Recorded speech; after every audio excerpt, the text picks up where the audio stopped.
Welcome to the UFL. I don't know what you dudes thought. One of the best leagues in New York. So let me know if you love the sports. Stephen J. Dawn and Ghost are your hosts of Real Tough Talk. Welcome to the UFL. I don't know what you dudes thought. One of the best leagues in New York. So let me know if you love the sports. Stephen J. Dawn and Ghost are your hosts of Real Tough Talk.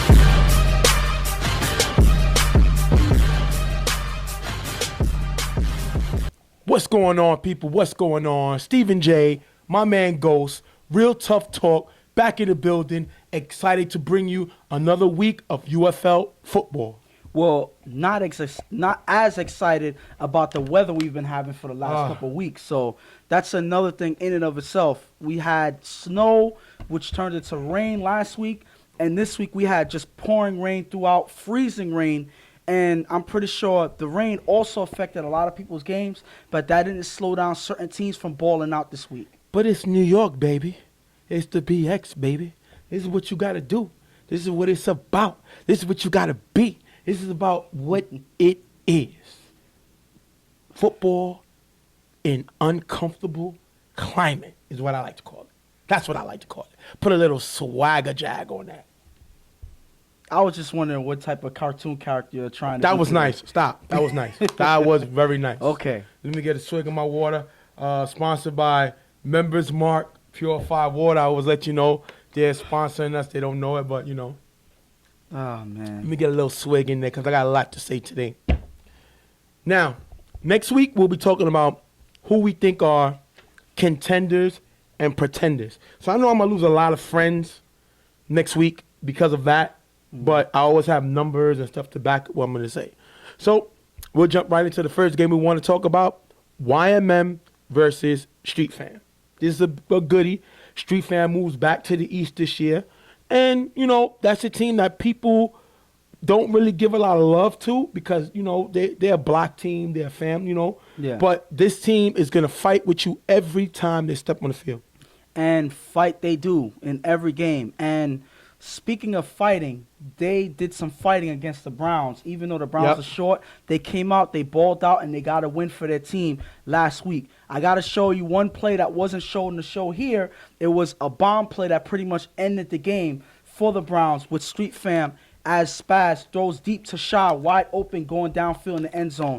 This is a play that I didn't show because I figured the game was over already. I kind of missed it, so forgive me, Street Fam. I got to show, you know, love for the game that y'all played, and I'm pretty sure Spaz wanted to rub it in a little bit on the Browns. Right. Again, because this is another opportunity that they had to step over the Browns during the regular season, and this is another play that shows that here. And they would win that game 13-0 to give the Browns a second loss that they played them. Yes. You figure the Browns are a top team. They've been in 2 chips in the UFL, but Street Fam is like that thorn in their side. Yeah. And the thing about it is, I'm pretty sure Street Fam, all the way back when they were Brick Squad, remembers that horrific loss that they had to the Browns.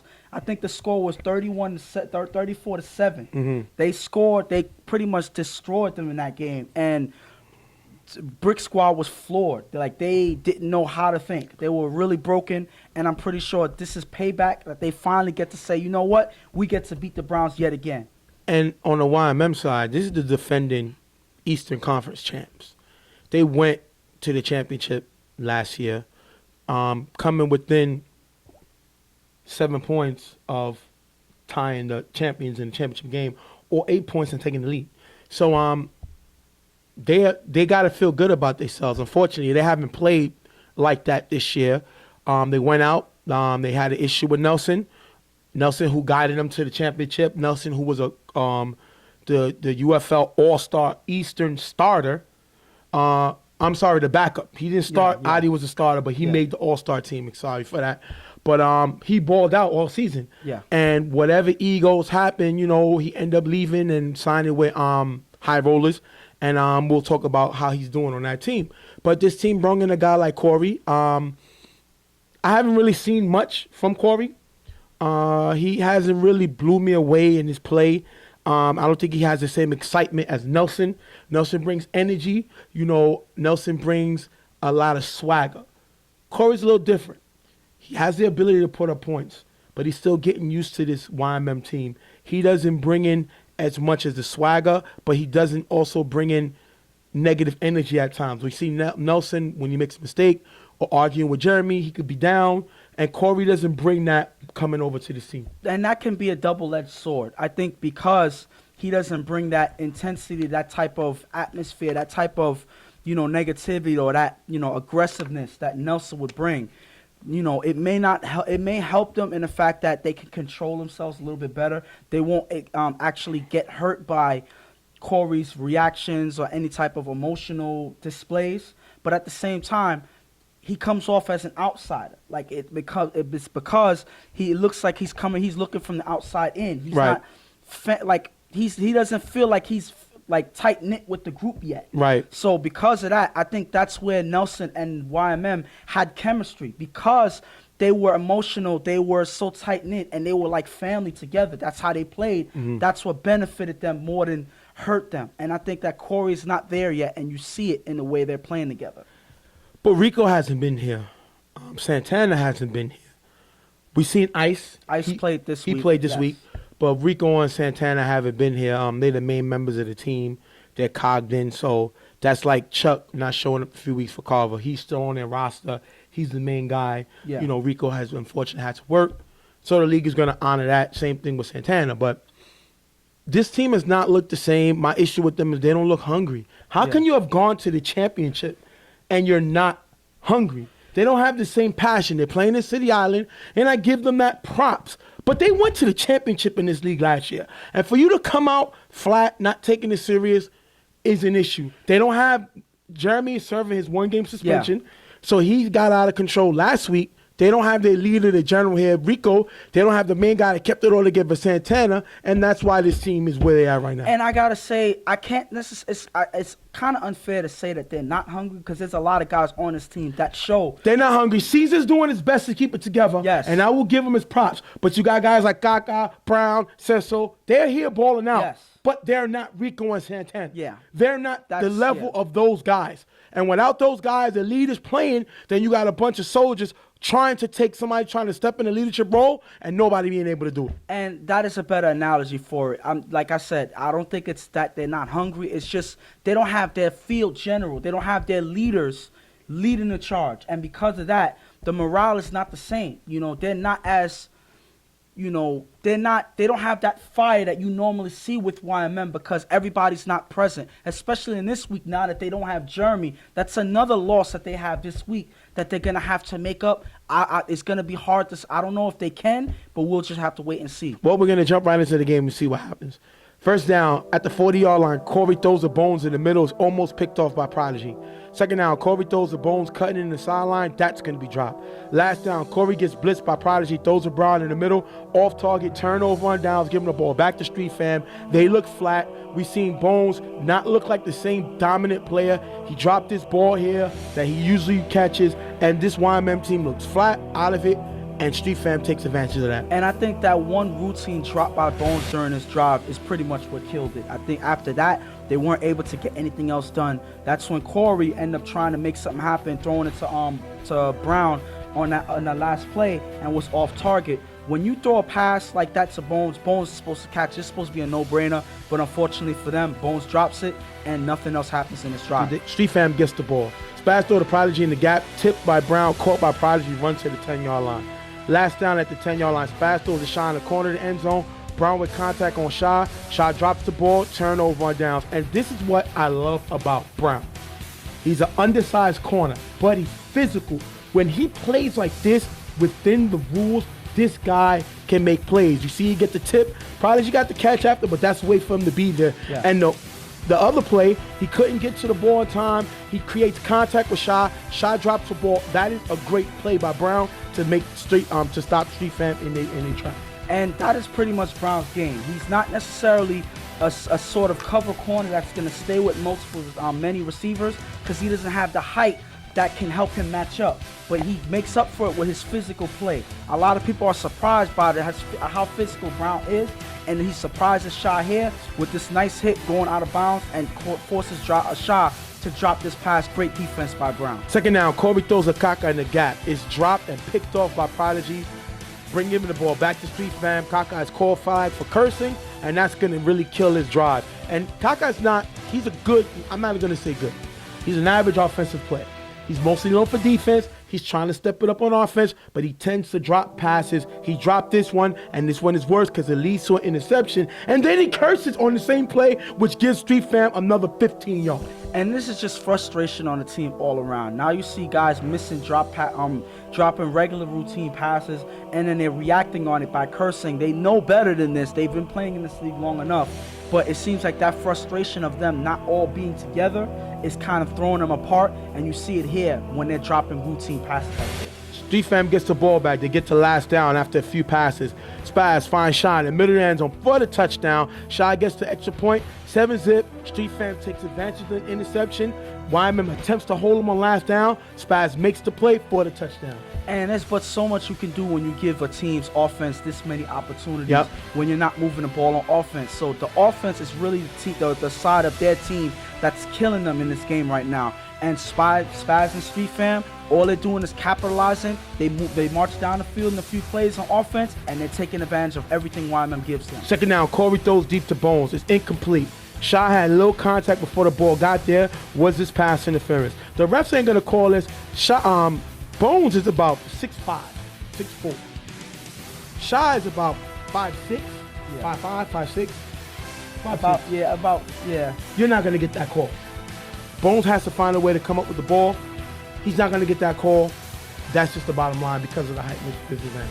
Unless it was completely real big contact, it was too close, they're not going to make that call. And I don't think that the ball, I'm guessing one of the reasons why as well is because the ball wasn't catchable anyway. Yep. I think it was way overthrown, and there was no way Bones was able to get it, so it didn't really matter at the end of the day. So that's why the refs didn't throw the flag. Unfortunately for YMM, this is an incomplete pass. Third down, Corey gets blitzed by Preacher and throws a Kaka in the middle. The pass is short, picked off by Shy, giving the ball back to the Street Fam.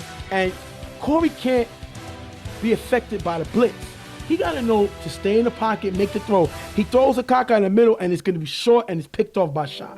You got to be a smarter guy. One thing I say about Nelson checks the line. He makes sure who's coming, how they coming, and this is not Corey still getting used to the league, but he's going to throw an interception right here. And experience makes a difference. Yep. Nelson is one person I could say, at least with this league, is very experienced, knowing when the blitz is coming and knowing how to adjust.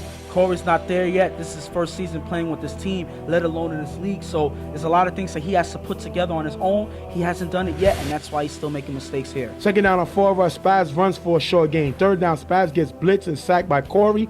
She-Fam's going to have to punt. Great stop by YMM. It's only 7-0. First down, Corey throws the Bones in the middle. Call for a big gain at the 45-yard line. Second down, Corey's going to throw the receiver on the sideline. Shot with contact. The receiver can't hold on to the ball. Incomplete. Last down at the 45, Corey throws the ice on the sideline, dropped and turnover on downs, giving the ball back to Street Fam.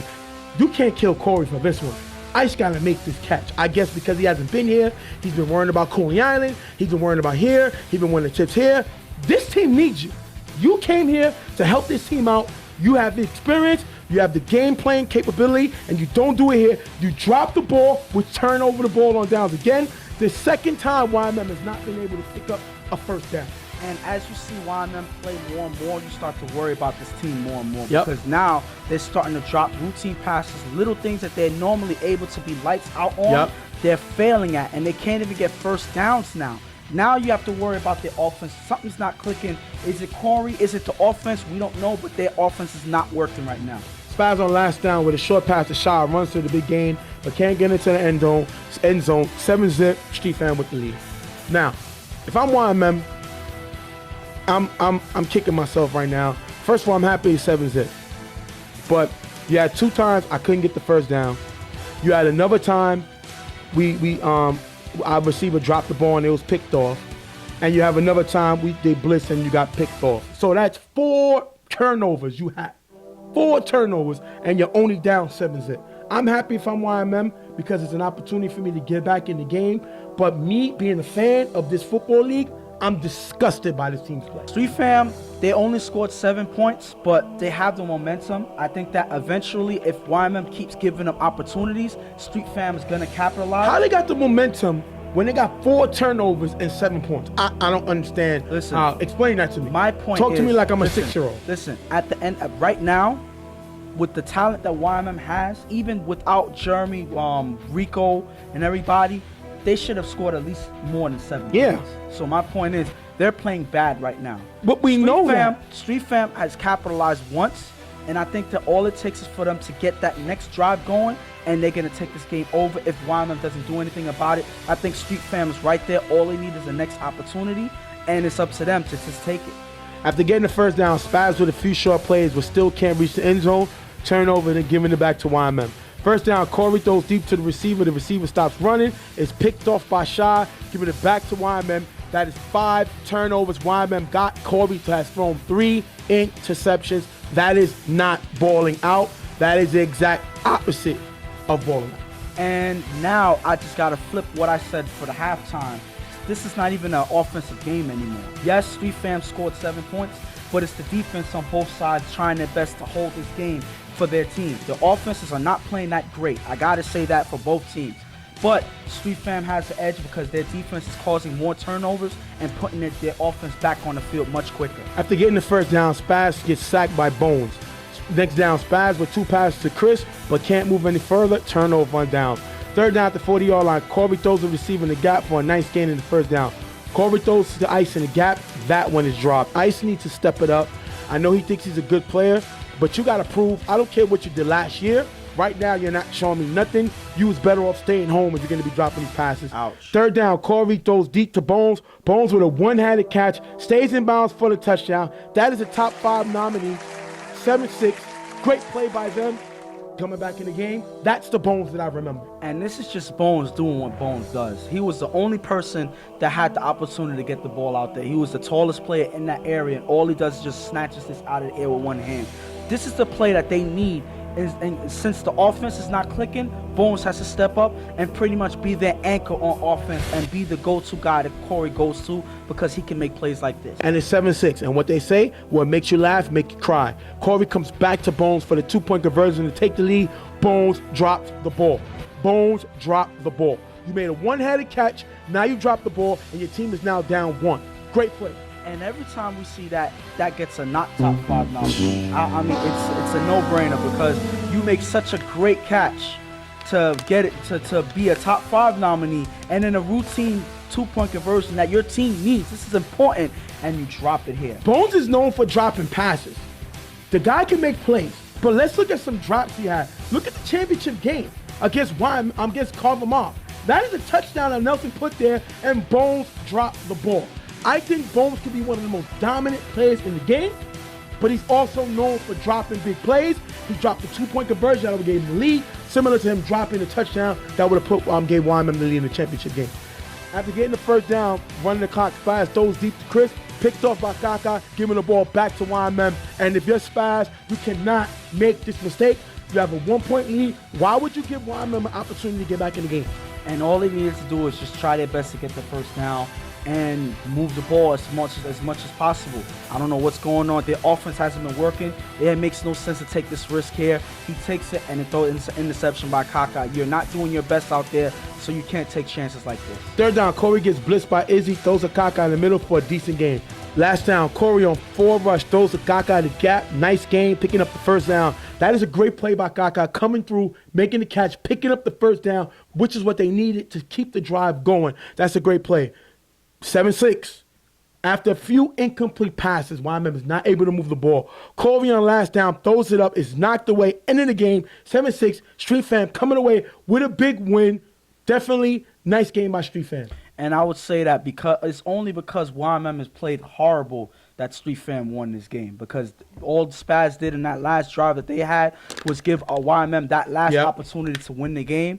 Unfortunately for YMM, they couldn't get it done. So it's either Spaz is the biggest genius in the world, knowing that YMM was not able to drive and score, or he was one person that wasn't even thinking and decided to take a risk when their offense was playing horrible today and they barely scraped by a win. So it could be either way. I would prefer the latter more than the former because that was a risk that they didn't need to take, and they almost lost the game because of it. Spaz can't make this type of mistake to bring a team back in the game, but they took the win. and I'm pretty sure the team's going to grow from that. Yeah. So we congratulate them on a win. Now let's look at YMM, the defending UFL Eastern Conference champs. They went out, they went to the championship. They brung in a new quarterback. They got rid of Nelson left, and whatever reasons they left, I'm going to find out once I get Rico on the field to interview him. You bring in Corey. Now, what is the issue? Let's look at right now 3 games, the first 3 games for YMM last year with Nelson throwing, and the first 3 games for YMM Corey throwing. Mm-hmm. If you look at the numbers here, Nelson threw 6 touchdowns in 3 games. Mm. They're 3-0.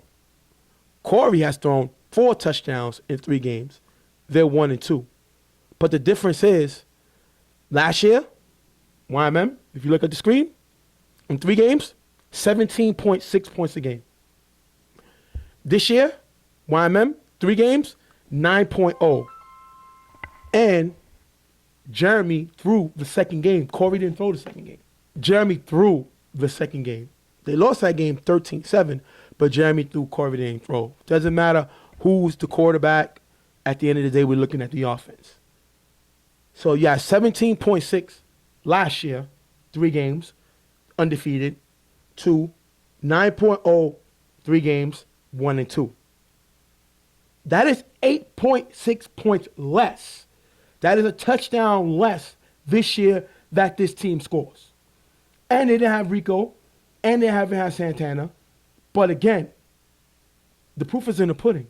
This offense is not the same offense it was last year. And this is the worst I've ever seen YMM play starting in the season. I mean, from their first entrance into the league, this is their worst I've seen YMM ever play. And they got problems. Yes, they do. Regardless of how you look at it, they got problems. You know, this is not a start that you would normally see a team that just went to the championship make. So they got a lot of growing to do all over again. They need Rico on the field, whether it's if he's playing or whether he's managing on the sideline. They need him there. Yep. They need Jeremy to keep himself under control. They really need him there as well. They need Santana to be the person to keep everything together. All of these pieces they need that they haven't had pretty much all season. And they need their role players to play the way they're supposed to. They need routine passes to be caught. They need Corey to fit into the system the way they need him to. If none of these things happen, YMM is going to have a failure of a season, and that's the worst that you could ever see from a team that just went to the championship last year. And the division they're in the East 1 division. They have Rep City, 3-0. They have Riot Squad, 3-0. They got Street Fam, 3-1. And they have the Browns, who's 0-1. We'll go over the game and let you know what happened. And now you got YMM, that's 1-2. They're not in the top. They're not in a division that they could just jump back up and jump back into it. Remember, whoever comes in 4th and 5th has to play a wild card game.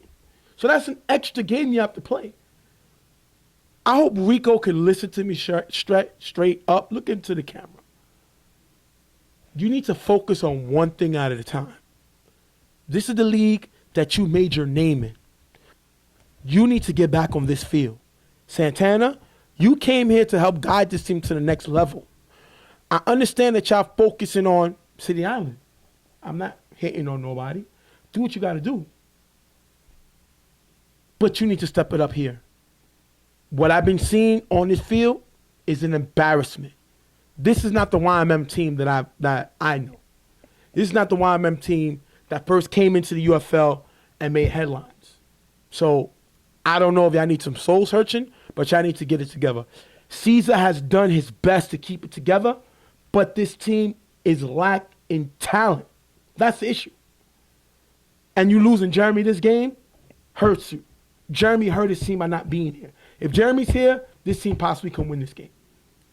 What's going to happen? Because the league is on a hair finger trigger with Jeremy.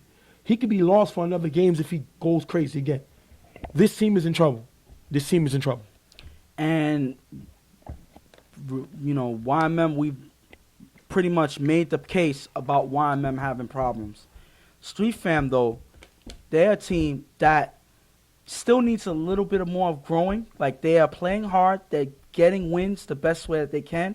But this is not the best play that I'm pretty sure that they can play. They have a lot more talent than they're showing on the field. And they got to make sure that they play harder than this. Otherwise, these close hairline wins that they're getting is going to turn into losses towards the end of the season. And they're going to feel it in the playoffs. So they got to get it together. They cannot end games like Only this. thing I give to them is they beat 2 teams in their division. Yes. They lost to Riot Squad, but they beat the Browns and they beat YMM. Yes. So those are 2 division wins that's going to help you come to playoffs. Yes. So the only way these teams could jump you is if they have a better record than you, and it doesn't look like that's going to happen. We're going to have to see. Great game by them. YMM is in trouble. It may be time to press the panic button because it's not looking good right now. We're going to be right back. Real Tough Talk.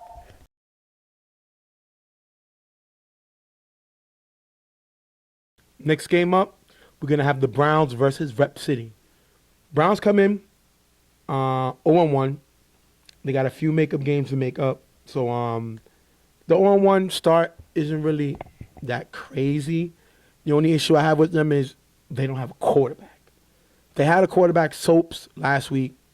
Wasn't really impressive. They lost that game 13-zip, couldn't even score. And one thing I can say about Jingo, he could put together a defense. The question is he able to get a quarterback this team's going to need to get back to where they were a few years ago?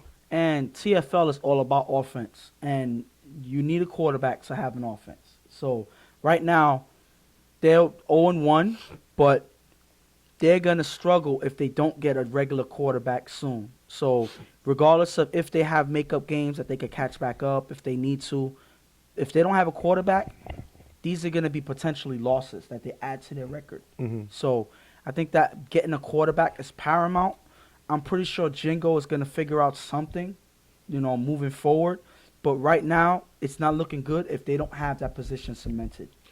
And Rep City, they come in 2-0. They beat IOD, and they beat 99 Problems. They got 2 good quarterbacks. They got a Hood. They got an Izzy. So they're solidified quarterback position. They got some playmakers in Meech, Rel. Celo's playing good this season. Yeah. Celo's been the quiet assassin, been playing really well, and Charlie and D-Boy has been doing a great job coaching. Charlie's more of the quiet assassin type coach. He gets the guys ramped up, get them ready. But D-Boy, now that he's on the sideline watching because of that season-long injury, he's able to still pump the same energy in the team, but from the sideline. So right now, being that they moved back to the East, I think this is Rep City's year. They just won a chip in Casino. There's the opportunity to take over the UFL. And the thing I like about Rep City is, regardless of if they have guys that are A-level players on both sides of the field, they have guys that regardless of position that they play, they ball out and they play their role. Yeah. And they play it to the highest they can possibly can. All of these guys are playing hard for this team, and they're making it happen, and it's reflecting on their 2-0 record right now. We're going to jump right into the game right now. The Browns were going to start Nut. Not a good look right there. Third down, 48-yard line. Nut gets flagged for a delayed game.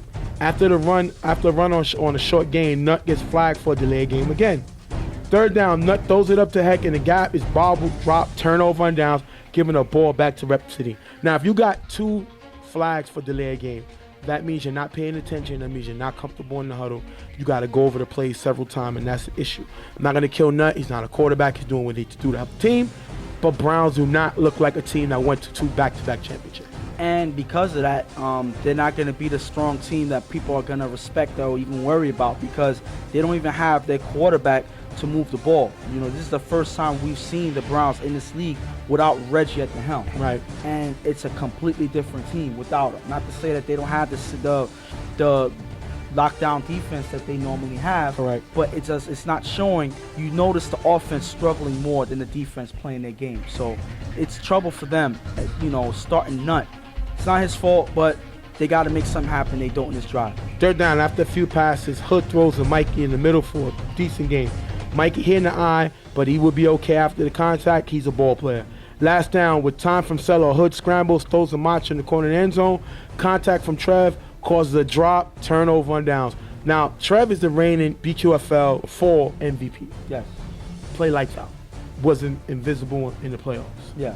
But that guy is a caliber top superstar. He's a superstar. He's not just a star. He's a superstar.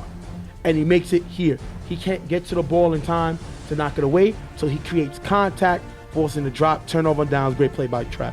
And they're gonna need to see him play high-octane football in all cylinders. He's got to do it on defense. He's got to do it on offense. He has to be a playmaker on both sides in order for the Browns to have any chance of getting anything done in this very game. Because Nutt is gonna struggle at quarterback since he's not. Trev has to step up and make things happen for his team. Nutt with a delayed game again. Now, after the delayed game, struggle to move the ball, Browns are forced to punt. Now, the next drive they get the ball, 50's going to throw. So I think he was taking the delayed game on purpose to try to give 50 an opportunity to get to the game. Because there's no other reason why you would take 3 consecutive delayed game penalties on 2 drives. That doesn't make any sense to me. Next drive, Hood with 2 short passes for the decent game.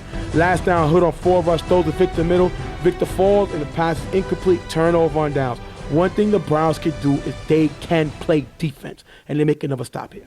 And I think that it's more Victor falling because he was open on this play. But the Browns get it done regardless of what. Victor doesn't have the space he needs to keep his balance. He falls. Unfortunately for them, that's an incomplete pass, and it's a turnover for Rep City. Now 50's in the game. 50's going to throw short to Sleeper on the sideline. Broken up by Steve-O, incomplete. Second down, 50 throws to Trev on the sideline. The pass is short for a short gain. Browns going to end up having to punt. Can't kill him for that. 50 just got here. He's not really in the rhythm yet. So they made a few passes, get his confidence up and punt. Still 0-0. After a short pass on second down, Hood gets sacked by Hector. Third down, Hood throws it to Terrell in the middle, knocked away by A. Rep City has to punt. That is 3 stops that Browns got on Rep City. There's no excuse for Rep City. They got their quarterback. Hood is here. Hood is as good as Izzy. They just got 2 different styles. They got to find a way to put up points when the Browns are undermanned. They don't, and that's the turnover. They have to punt. Well, they're undermanned on offense, but their defense is here. They got guys that play defense. 50 is a defensive player. You have Trev that's lights out on both sides of the field. You have Nutt that plays okay defense, but they have all their guys. Sleepy. I think Sleepy's a guy on the rise. Yes, coming he up. plays defense, and you have a young player in A that is stepping up and making plays for the team. And Heck as is well. still a great ball giver. Yes, so their defense is here. So regardless of how their offense plays, their defense is here, and they're making plays in this game to keep their team in the game. First down, 50 on 4 rush, gets sacked by Victor. That's going to take us into the halftime 0-0. If I'm Rep City, I'm disappointed in myself. We want the best, we asked for the best, and we got a top defense that we're playing against, and we're not able to move the ball. That is not going to work. We have a turnover. We have 2 turnovers. We're not able to score, and we have to punt once. That is not going to get the job done if I'm Rep City.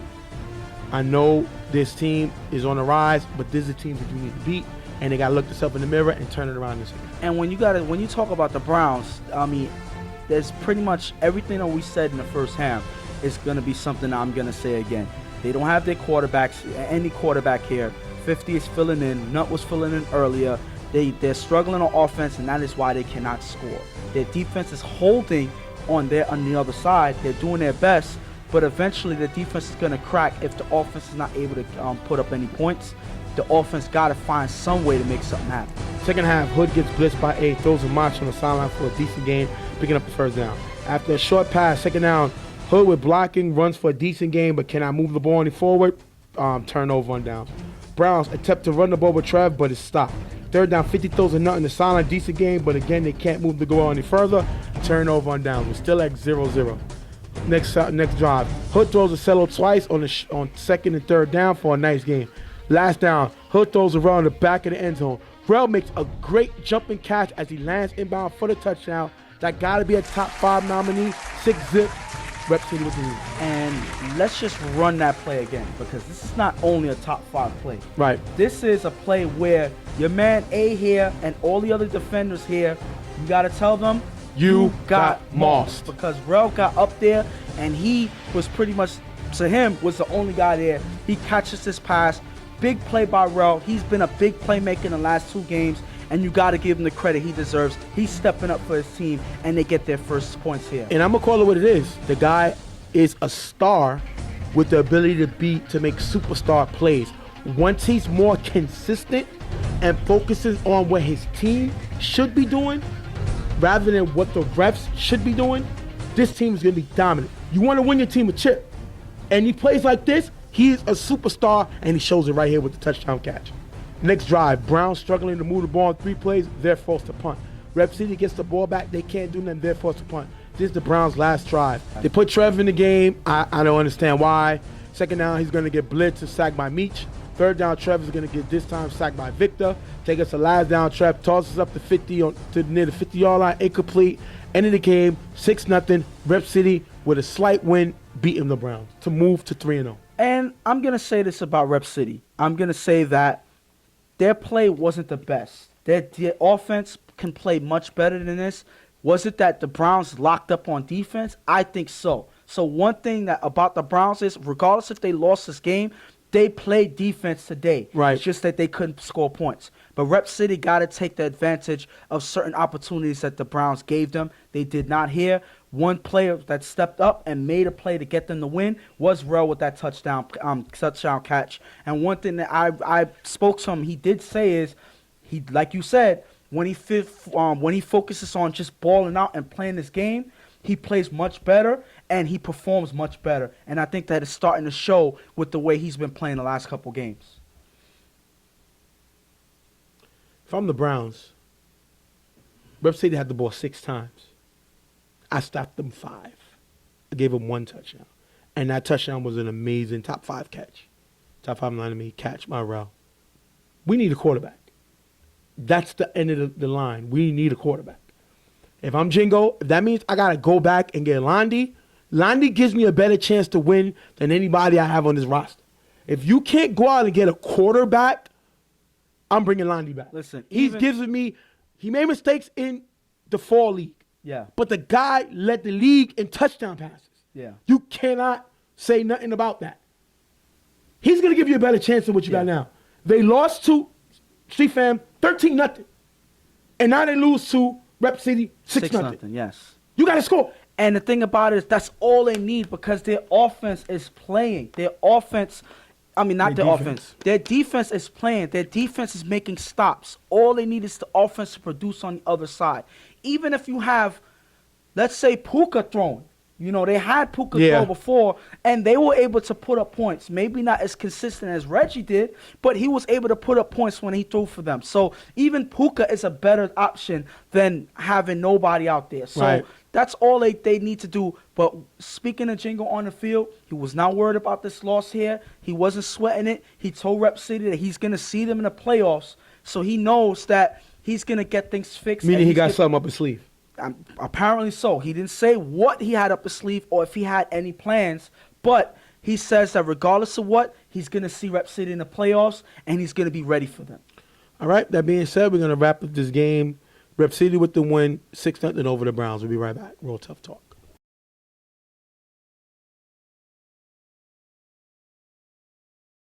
Welcome back. Real Tough Talk. Stephen J. Ghost. Before we get into the next game, I want to talk about energy.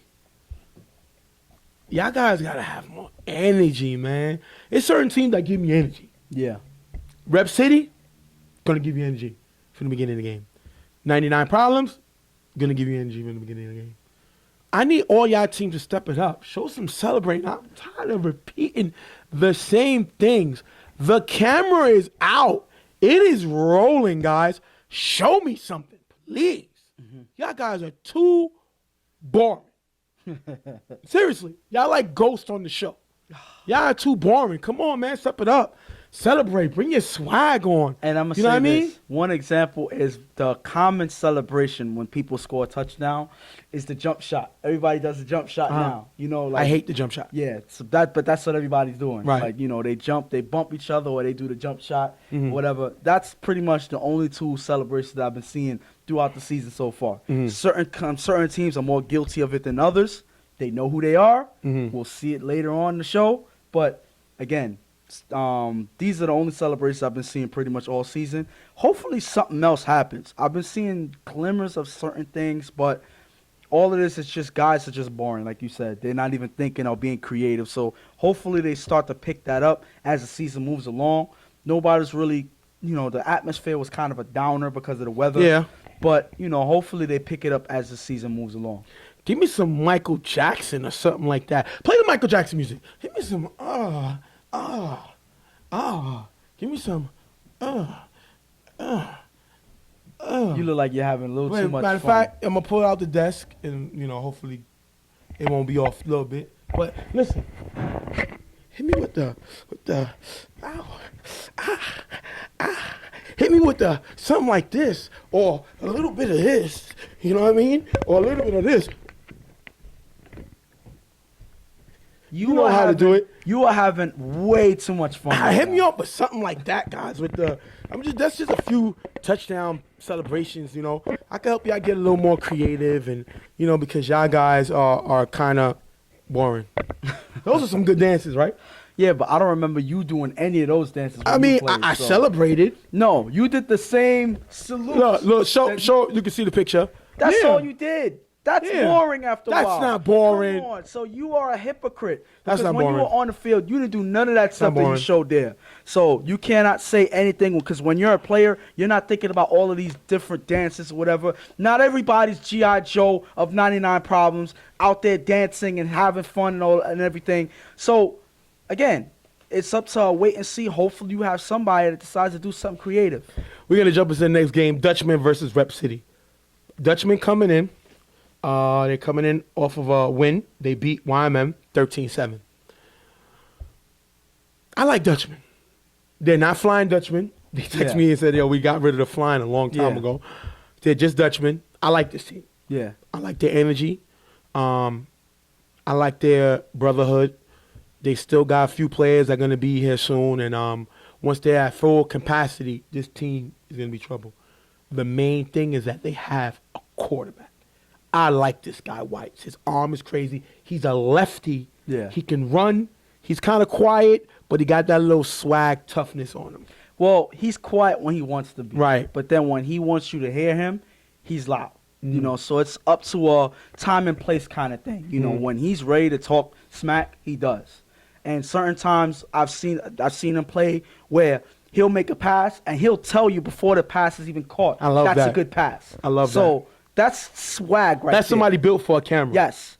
But what's more exciting about this game, about this Dutchman team, is that they're facing Rep City. Yep. A team that they've faced already in Casino. Yes, sir. So this is pretty much a rivalry game here. These teams pretty much ball out whenever they face each other. They know each other. Can't necessarily say that they like each other on the field. So they're going to ball out in this game here. Well, we're going to jump right into the game and get it started. Second down, Hood throws to Mikey in the gap for a nice gain. Third down, Hood gets sacked by Mike. Last down, with time for Cello, Hood throws to Victor in the corner. Knocked away by Frank, turnover on down. I like Frank. I like that dude. I've liked him from when he was in Friday Night Lights. He's a guy that can find the ball. And he's going to throw his body, whatever it takes to make a play. That's Frank. Great play here. And you've been hearing his name on both sides of the field. He's been a main go-to target for Antoine and White when he's been on the field. And he's also been making defensive plays, blitzing in, knocking down passes, going for the ball. He's a person you're going to hear a lot more about as the season goes along. He is a dynamic player out there for his team. Second down, White throws downfield to Frank on the sideline, picked off by Maj, giving the ball back to Rep City. That's not a good play if I'm White. There's no need to try to take a shot downfield. We just got the ball back. It's only second down. Bad play by him. Maj with the great pick. And the thing about it is this pass wasn't really accurate either. Yep. So even if, fine, you take the shot, he's open, you got to be accurate out there, and he wasn't accurate on this particular pass. Obviously, the weather's not in his favor, so you don't want to take too many risks throwing against the weather, against the wind. He does it here, and unfortunately, it's an interception. Second down, Hood throws to the Notorious in the gap for a nice game, picking up the first. Last down on 4 of us, Hood is going to scramble, attempt to go downfield. The ball is going to be dropped, turnover on downs. You have to make that catch. It wasn't, and it was a turnover on downs. And right now, Hood doesn't take the opportunity to put points on the board here. They don't drive. They're not able to move the ball the way that they need to. They haven't played good in the last game that they played with the Browns on offense, and it seems like that struggling offense is coming into this game they're not able to move the ball yet again. White scramble on 4 rush, throws to Chris on the sideline, who runs for a big gain, picking up first. Second down, with blocking from Baby, White runs for a nice gain. Dutchman can't get any closer, they're forced to punt. Third down, 3rd and long, Hood gets the ball. He gets blitzed by Frank, scrambles and throws a macho in the middle for a big gain at the 45-yard line. Rep City gets the first down in the next play. First down on 4 rush, Hood runs for a decent gain. Then he's going to throw the rail in the gap for a decent game. Rep City cannot get any further. It's turnover on downs, giving it back to Dutchman. And they already had the ball 3 times, and they have nothing to show for it. And again, their offense have not been playing good today. We've been talking about the weather all day. Is it the weather? I can't necessarily say. It's not fair for me to just give them an excuse, but they're not playing good right now. And it's been 2 games that they've been playing in a row that their offense has not been clicking. First down on 4 rush, White throws the nice pass, and Frank cut it on the sideline. Nice gain at the 45-yard line. After getting the first down, White throws to the receiver in the middle. It's tipped by Danny, picked off by Meach, giving the ball right back to Rep City. Meach is a baller. I love the way he played. He made the All-Star team last year. He is starting to step up into the star role. He's going from a good player to a star now, and he makes a great play here. First down, Hood throws to Vic in the middle for a nice game, picking up the first. Hood then throws it to Meach in the middle, off target, picked off by White, going to take us into the half, 0-0. And none of these teams are doing well on offense right now. Nobody's able to score. Rep City hasn't been able to score. They pretty much scored once in the last 2 games. And I can't even count how many drives they had in both this game and the last. They only scored once off of that throw. 10 drives. And they one score so far. And they only scored once off of a toss-up play to Grell. That is not a good look. That is not a good stat to have when you're playing 2 straight games. They got to make something happen. Otherwise, it's going to be a long day for them. Dutchman has just been making a few mistakes. I mean, they couldn't do anything. They had to punt. Then we seen a throw downfield by White. He was off target. That got picked off. Then we seen another one that he tries to throw in the middle. It was tipped and picked off. So White's has got to be a little more accurate. He can't make these mistakes. Can't turn over the ball in this league. This league will kill you. Turnovers will kill you in this league. After getting the first down, White throws to Isaiah on the sideline. Low, incomplete. White gets flagged for cursing. That's going to push him back. Third down, White with a White tosses it to the receiver. That's going to be dropped. Dutchman have to punt. And let's look at the cursing flag that White got after the throw on the sideline to Isaiah and is incomplete. Obviously, this is still his 2nd game in the league. You know, he's still getting used to the rules for cursing. So obviously, he had a short outburst here because he knows he's struggling. He gets frustrated. Unfortunately, he gets a flag here that doesn't help them in their drive, and it doesn't help, and it pretty much stagnates them, and they end up turning over the ball. They end up having to punt. Third down, Hood gets blitzed by Frank, throws a Beaskey in the middle. That's dropped. Last down on 4 rush, Hood throws a Beaskey open in the gap. Nice game, first down. What I like about this is Beaskey just dropped the pass on 3rd down. And what does Hood do? He comes back to him on 4th down to pick up the first down. That is a great play by Hood. Showing still confidence as the receiver comes back to pick up the first down. And there's a team that's not going to kill each other when somebody makes a mistake. Hood goes right back to them. He sees Beaskey open, and Beaskey ends up getting more yards on this play than the play prior. That is sticking together and picking up where they left off. They make one mistake and they correct it in the very next play. Second down, Hood throws a Vic in the gap for a nice gain. Hood again gets blitzed by Frank and throws the Horse in the middle. Decent game by Horse. Last down, Cello blocking Mike. Hood finds Victor in the corner of the end zone for the touchdown. Victor gets the extra point, 7-zip. The question was Cello holding Mike on this touchdown pass? Well, it looks here as Mike is getting blocked by Cello. Mike makes a move, and Cello starts to block him from the side, on the side, like the shoulder area. Mike's argument is that his arm got tangled up with Cello, that Cello was holding his arm. But what Mike has to do to show the contact or show the hold is try to pull his arm out. Yes. And if you pull your arm out, the ref can see a hole. The ref can see the hole much clearer. Rather than keep going straight, yes. Because then the ref can't tell if it's a hole. Yeah. That is the hardest thing, and I'm telling you from experience, the ref. The key of the holding call, the ref always tell you, show me the hole. If I'm going straight and the guy's holding me, then I'm going to make a move left and the ref's going to see it. Or I'm going to make a move right and the ref's going to see it. If I continue to go straight, the ref can't assume a hold. Same thing if I'm going in. move your arm. Show that the guy is holding you. Bring it up. And if you see the refs are going to see you pull it down, you'll get the holding call. It doesn't do that here, so it's hard to blame the ref on this. 7-zip Rep City with the lead. That's going to, first down, Weiss gets blitzed by Beaskey. Dodges him and throws deep to Frank, who has a step on Meach. Frank with the catch for the touchdown. They missed the extra point, 7-6. That is a great play by Weiss. Look at him in the pocket. BC comes, he moves out the way, throws downfield to Frank. I like this guy, Frank, who beats Mach on this play, and that's a touchdown. 7-6, Rep City up by 1. And I'm going to tell you the mistake that was made on this play. Mach was there, but he was watching White the whole time. And because he was watching White the whole time, he doesn't see where Frank is on the field. By the time he looks back, Frank is 5 steps ahead of him. He's wide open in the end zone for the touchdown. So regardless of what happened with Beaskey, White creates some extra, he gets some extra time by making that slight move, and he exploits Mach's sloppy defense by finding Frank downfield. That is a great play for the Dutchman. Third down, after first down, Hood throws to Victor in the middle for a nice gain. On this same play, one of the Dutchman guys is going to get ejected for cursing, putting Rep City all the way to the 6-yard line. Last down, Hood gets blitzed by Frank, finds Rel in the end zone for the touchdown. 13-6, Rep City takes the lead. And this is yet another play where Rel steps up and scores for this team. Rel, again, has been stepping up. Yep. He's been balling out. He's been giving Hood a target out there to find in the end zone. This is yet another point that they connect with.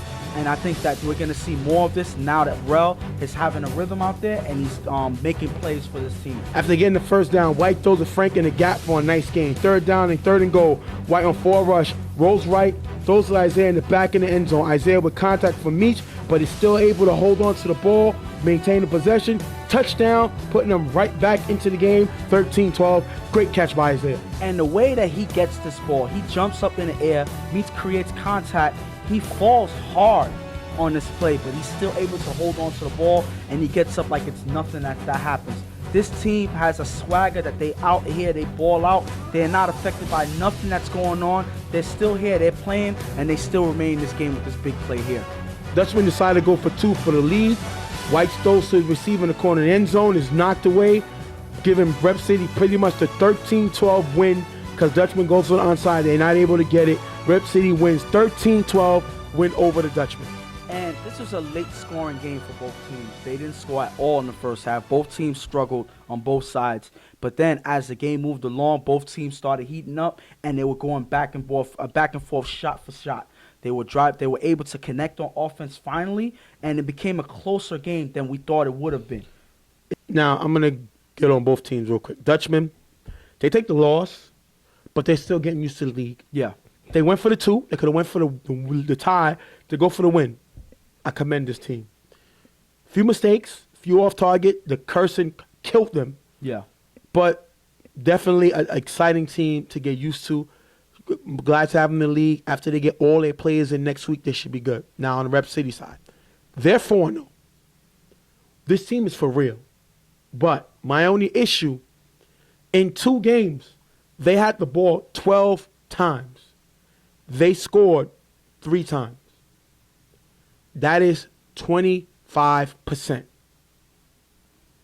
Not going to happen here. You're not going to win in this league when you do not score 75% of the time that you have the ball. Not going to work. I expect more from this team. They're first place. They're 4-0. Definitely got to give them their props. But they have to step it up because going 3 of 12, scoring the ball, is not going to get you much wins in this league. And the thing I think that helped them, I'm not going to take nothing away from their play in the last 4 games that they played, but the majority of the teams that they played against were teams that were struggling themselves. Right. So when you come against a team that is hitting you from all cylinders, that has a rhythm where if you can't score to match up with them, I think that they have a higher chance of losing those games if they don't change the way they're playing now. The way they're playing now, I don't think it's going to slide when they play certain teams in the future. I think that I'm not going to take it away from them. 4-0 is 4-0. Yeah. They won 2 games in terrible But I weather can't say conditions. that they can be satisfied with this play because yet. again, 2 games, 12 possessions, 3 times you scored. Can't do that. can't happen. And one of them was an amazing catch by Rel. Yes. But that's when the coaches got to step up and say, yo, we got to get better. We like our record, but we got to get better because once we face a team with a defense, it's going to get even harder. Once we face a team that can put up points, it's going to get harder. But right now, they're sitting in the driver's seats 4-0. Can't knock it. We're going to take our next break. Rep City with a win over Dutchman. 13-12. We'll be right back. Real Tough Talk.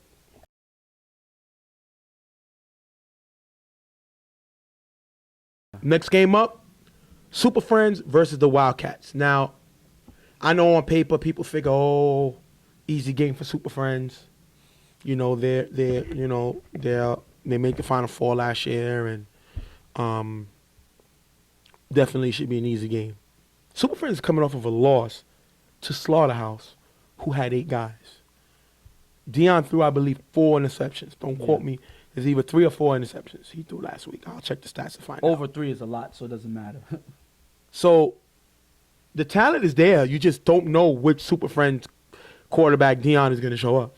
And I think, and we've been saying this for years now, when you watch the Super Friends play, it's all about what Dion you get on the field.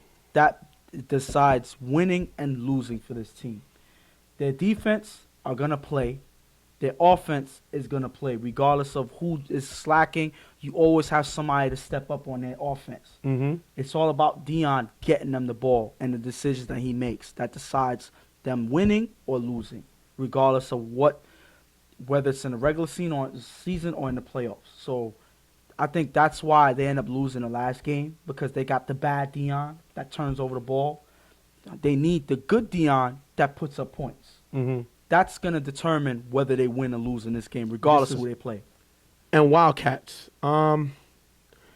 Chris is a decent quarterback. Kamal's a baller. That guy's a baller. I see him making the All-Star team. Chad, the monster, former Reloaded player. Up and down. Not really doing what I expected him to do. I expected him to dominate. But he's still getting his feet wet. Yeah. Getting back into it. But he got more responsibility on this team. He's expected to do more, and I haven't really seen what I expected him to do. I mean, he's made a big play here and there, but not to the consistency that we're used to. Either it's because Chris is not a person that just throws it out there for him on a regular, like Bruce did, but at the same time, it's up to Chad to make himself known on out there. Like it's up to him to be a target for Chris, to be the person to get open and entice Chris to throw it some more, and obviously they haven't connected in the way that they should, and that is why Chad's play has scaled down somewhat from seasons prior. Well, we're going to jump right into the game. Wildcats getting the ball. Second down, Chris gets blitzed and sacked by Pratt. Pratt is back. He played last week. He's been injured, but he's back, and he makes it a great impact play here. Third down, Chris throws to Chad in the middle for a decent game, picking up the first down. Second down, Chris throws deep to Chad on the sideline, overthrown, incomplete. Wildcats have to punt. Super Friends get the ball. Second down, Dion throws to Mace, who's wide open in the middle. Mace with a quick move on Monstar. Not Chad the Monster, but Monstar. I'm going to just call Chad or Chad the Monster, and this is just Monstar. And he's going to, the bottom line, I guess Mace don't believe in monsters either way. Yeah. Because the move that he put on this guy was like he didn't exist. Runs it all the way to the end zone for the touchdown. 6-0, Super Friends with the lead. Well, let me clarify this whole play, because you had guys on the field going nuts about this play.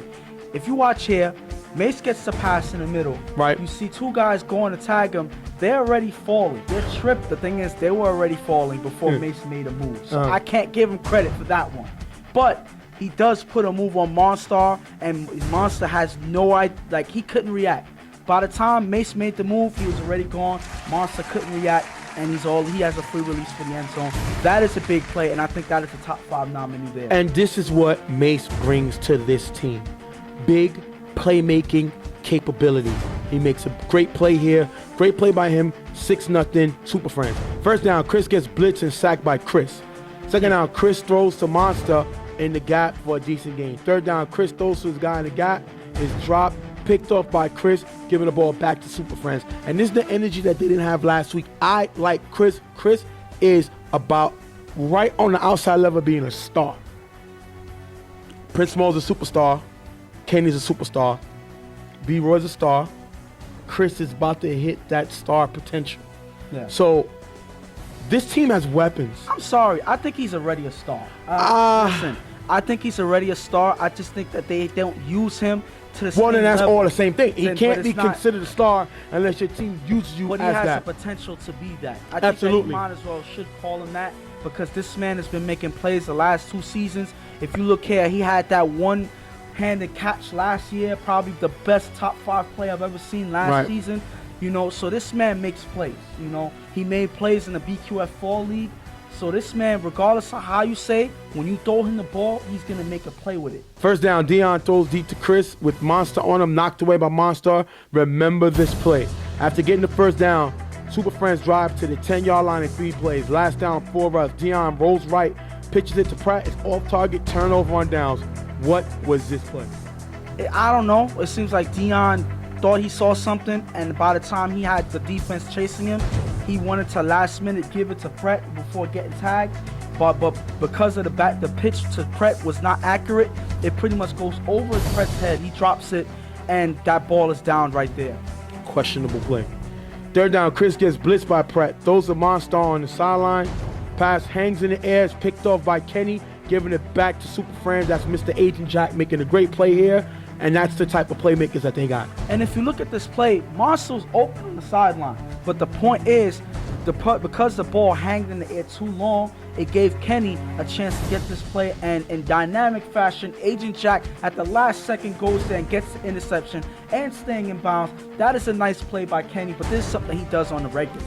First down, Dion throws to Chris on the sideline, broken up by Kamal. Super Friends can't score before the half, 6-0. If I'm Wildcats, I feel good. This is the team that went to the Final Four last year. They didn't get their first loss into the Final Four. They're coming off of a loss last week to Slaughterhouse, and they still are flat on offense. I feel good about my chances. It's only 6-0. We just got to put some string of plays together, and we can be right back in this game. Well, the thing about Super Friends is they have probably on paper the best offense in the league. They have some of the best receivers there. You have Chris, you have Prince Mo, who's not here today. But you have Kenny, you have Mace, you have B-Roy, who when consistent is a high-level player. You have Red when he's here, you know. So you have all of these guys that could perform on a high level. And they only scored 6 points. What's going on? You know, I don't know what's going on with the team. They didn't score last week to Slaughterhouse. So something's going on. Yeah. You can't struggle like this against these teams. I know the weather is one way, but when you have so many weapons, you cannot have these type of mishaps. They didn't go through this last year, and they got a better team this year than they do last year, and they just games that they cannot score. Yeah, and I'm going to be fair and say that by the time Super Friends played on the field, the weather started to clear up. Yeah. So that's no longer an excuse. That is just them not playing to the caliber of their ability in the first half. First down, Dion throws to Chris one-on-one with Monster on him. Chris makes a great catch over him for the touchdown. And if you look here, 13-0, AB gets the extra point. And I'm sorry, Monster, I got to tell you that you got mossed. That is a great catch by Chris. They go after Monster one-on-one. And I guess Chris heard what you said by me saying he's about to hit the star status. And I guess he hit it. He broke through it. He kicked through it. He headbutted it. He came through. Great catch by Chris. And the thing about it is, listen, if I'm Monster, I'm not even mad. You know, you can see his face. You know, he's smiling like he's not even mad because what could he do? Chris pretty much came out of nowhere. He defended it right, but I think Chris has the height advantage and the wingspan to reach for that ball. So there was not much Monster could do one-on-one with Chris. But there's a second play where he has a big play made on him in this game. Remember, that we already had Mace do a move on Monster and freeze him in place. Now you have Dion throwing it up over Monster and having Chris making a jumping catch here. This is not a good day for Monster right now. First down, Chris throws to Kamal on the sideline. Nice game, picking up the first down. I like Kamal. I think he's going to be an all-star for this team. He's been playing well all season. He's doing his thing here. Third down, Chris throws to Kamal on the gap. It's a decent gain. Last down, Chris finds Kamal on the back of the end zone for the touchdown. Jigga gets the interception, but it's still 13-6. Super Friends are up, but that's a great play by Kamal. And Kamal steps up. Kamal steps up on offense. giving Chris a target to go to in this drive here. 3 of the passes in this drive was to Kamal. So you got to give it to him. He knew they needed to score. He gave Chris a target, and they're able to put up points here. Get the ball to your playmakers, and that's what they're going to do. Great play by Kamal. 13-6.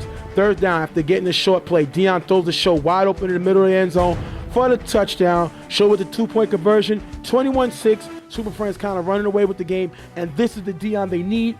Finding openings, making throws, 21-6. And all you see right now, and I think that this is one of the Achilles heels too, you see Super Friends starting to have fun out there. You know, they're joking around, they're laughing. They kind of called Show when he catches this pass here, this touchdown pass. They was calling him Show Tonio Gates. So that's his new name for them, Show Tonio Gates. I don't know about that. Listen, I don't know, but you know, he gets a pass here for the touchdown. Now they're putting everybody up into this game, and they're running away with it. First down, Chris throws a monster in the middle. Nice game, picking up the first down. Chris then throws a child in the sideline for a decent game. Last down at the 10-yard line. Chris throws a child in the back of the end zone. It's dropped and picked off by Pratt, giving it back to Super Friends. And if you're Chad, a.k.a. the Monster, these are the plays that you got to make. Mr. I'm coming for an award. Mr. I'm a superstar. Mr. I can make these plays. Mr. I'm dropping the ball. Mr. I'm dropping the ball and letting them pick it off. Mr. What? Too much talk. Bottom line is too much talk. Let your play reflect who you are. And right now, his name should be incapable of making a play. Wow.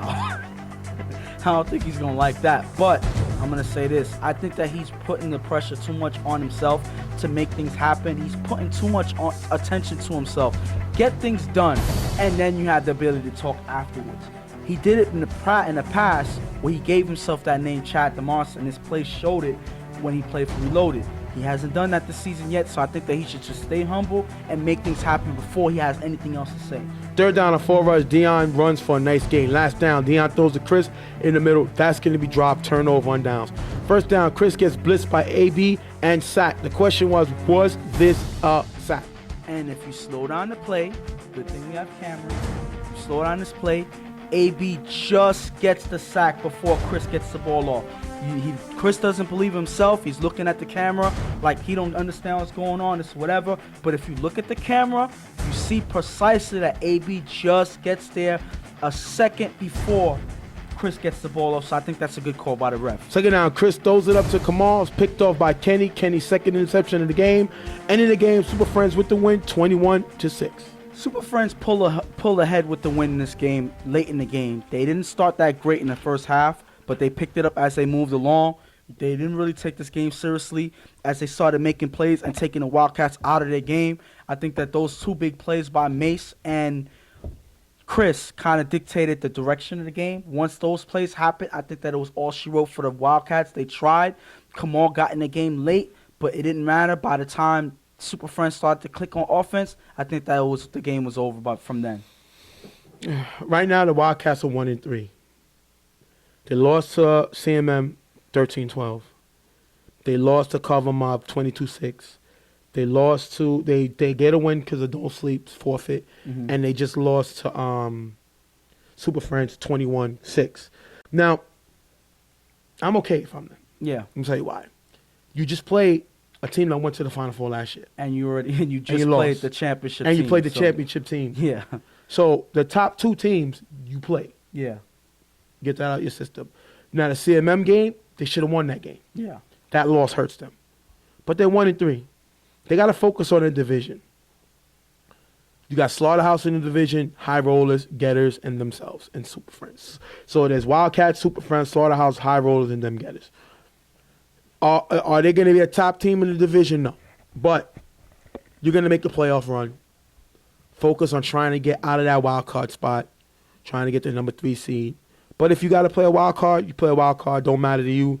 At the end of the day, you're not going to see Super Friends again unless it's impossible the second round of the playoffs. Yeah. Focus on what you can do right now. You're a new team. Super Friends are playing with each other for years. You play Carver. You're a new team. Carver Mob been playing with each other for a few years. The only one real loss you had was the CMM, and that's the game you should have won. Don't worry about it. Don't panic. Keep showing up, balling out. Anything can happen. Just ball out, and you'll be okay. And I think that they just got to get certain things cemented in the style of offense, how they move the ball. Who are they? Yes, pretty much. They don't have an identity yet, but once they do and they start coordinated towards their identity on both sides, They'll be okay. I think that they're going to be a team to watch out for because they have the talent to surprise a lot of people. Kamal, if they great consistent. player. Yes. Chad, when he's focusing on balling, great player. Monstar, he's a good player. Chris is an okay quarterback. Yeah. He can throw the ball. We had a lot of quarterbacks last year that could not throw the football. Mm-hmm. He can throw the ball. Once he gets more comfortable in his guys, they'll be okay. Chad dropped the big pass that was picked off. So I mean, it's a lot of things that the mistakes that they made, but I think this team is going to be okay. And that's all they got to do. Just look to the future and kind of cement their identity. And once they do that, like I just said, they'll be a team that may surprise a lot of people going into the playoffs. Well, we're going to be right back. We're going to go to our next break. We'll be right back. Real Tough Talk. Super Friends with the win, 21-6. We'll be right back.